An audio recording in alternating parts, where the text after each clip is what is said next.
Welcome to our channel. Today we how to budget with PagerDuty, quick tutorial step by step clearly.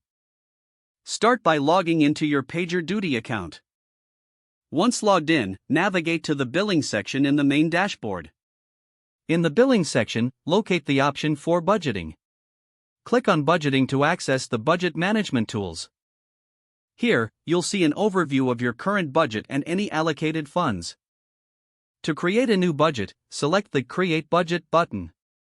Input a name for your budget in the designated field. Next, set the budget amount that you wish to allocate. Specify the currency for your budget to ensure clarity. Choose the time frame for your budget, whether it's monthly, quarterly, or annually. After setting the amount and time frame, click Next to proceed. On the next screen, you can assign team members to the budget. Select team members from the provided list and assign a. Review all your selections to confirm the accuracy of the budget details. Once confirmed, click the Create Budget button to finalize the process. Your new budget will now appear in the Budget Overview section. To track your budget, regularly check the updates and spending reports available.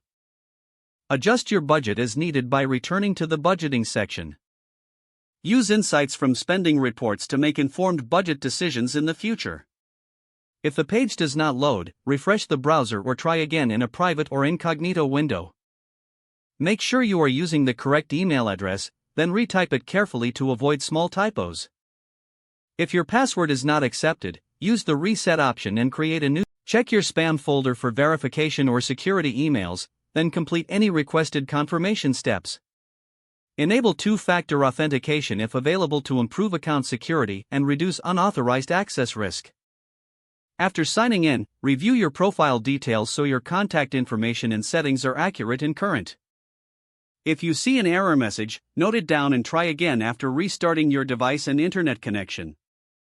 Log out when you finish, especially on shared devices, to keep your account and payment information secure. If the page does not load, refresh the browser or try again in a private or incognito window. Make sure you are using the correct email address, then retype it carefully to avoid small typos. Don't forget to like this video and subscribe to our channel for more step-by-step tech guides.